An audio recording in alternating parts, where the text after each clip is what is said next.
Welcome to today class. Today ಕ್ಲಾಸಲ್ಲಿ special provisions of Indian constitution ಬಗ್ಗೆ ತಿಳಿಯೋಣ. 371 A ಇರೋದು Nagaland, 371 B Assam, 371 C Manipur, 371 D Telangana Andhra Pradesh. ಈ ಆಂಧ್ರದಲ್ಲಿ ಕೇಂದ್ರೀಯ ವಿಶ್ವವಿದ್ಯಾಲಯ ಸ್ಥಾಪನೆ ಬಗ್ಗೆ ತಿಳಿಸಿಕೊಡುತ್ತದೆ.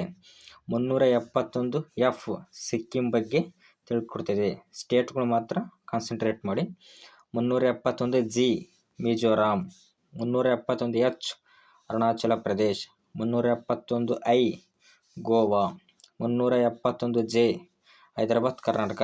ಇದು 98ನೇ ತಿದ್ದುಪಡಿ ಮೂಲಕ 2011 ಆಗಿ 2012ರಲ್ಲಿ ಜಾರಿಗೆ ಬಂತು. 7 ಡಿಸ್ಟಿಕ್ ಇದರಲ್ಲಿ ಬರುತ್ತದೆ. ಸ್ಪೆಷಲ್ ಪ್ರಾವಿಷನ್ಗೆ ಸಂಬಂಧಪಟ್ಟಂತೆ ಒಂದು 5 ಕ್ವಶನ್ಸ್. ಭಾರತ ಸಂವಿಧಾನದ ಯಾವ ಭಾಗವು ಕೆಲವು ವರ್ಗಗಳಿಗೆ ಸಂಬಂಧಿಸಿದಂತೆ ವಿಶೇಷ ನಿಯಮಗಳನ್ನು ಒಳಗೊಂಡಿದೆ? ಭಾಗ 16 ಕೆಲವು ವರ್ಗಗಳಿಗೆ ವಿಶೇಷ ಸವಲತ್ತು ಬಗ್ಗೆ ತಿಳಿಸಿಕೊಡುತ್ತದೆ. ನೆಕ್ಸ್ಟ್, ಸಂವಿಧಾನದ 371 ಜೆ ವಿಧಿಯು ಯಾವ ರಾಜ್ಯಕ್ಕೆ ವಿಶೇಷ ಸ್ಥಾನ ನೀಡಿದೆ? ಹೈದರಾಬಾದ್ ಕರ್ನಾಟಕ. ಈಗ ಅದನ್ನ ಕಲ್ಯಾಣ ಕರ್ನಾಟಕ ಅಂತ ನಾಮಕರಣ ಮಾಡಿದ್ದಾರೆ. ಲೋಕಸಭೆಯಲ್ಲಿ ಪರಿಶಿಷ್ಟ ಜಾತಿ, ಪರಿಶಿಷ್ಟ ಪಂಗಡಗಳಿಗೆ ಸ್ಥಾನಗಳ ಮೀಸಲಾತಿಯನ್ನು ಬಗ್ಗೆ ತಿಳಿಸಿಕೊಡುವ ವಿಧಿ 371. Next 5th questions.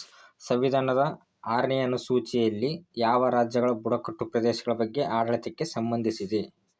Assam, Meghalaya, Tripura, Mizoram. ಇದನ್ನು ATM ಸ್ಕ್ವೇರ್ ಅಂತ ಕೋಡಲ್ಲಿ ನೆನಪಿಟ್ಕೊಂಡ್ಬಿಡ್ಬೋದು. Thank you for watching.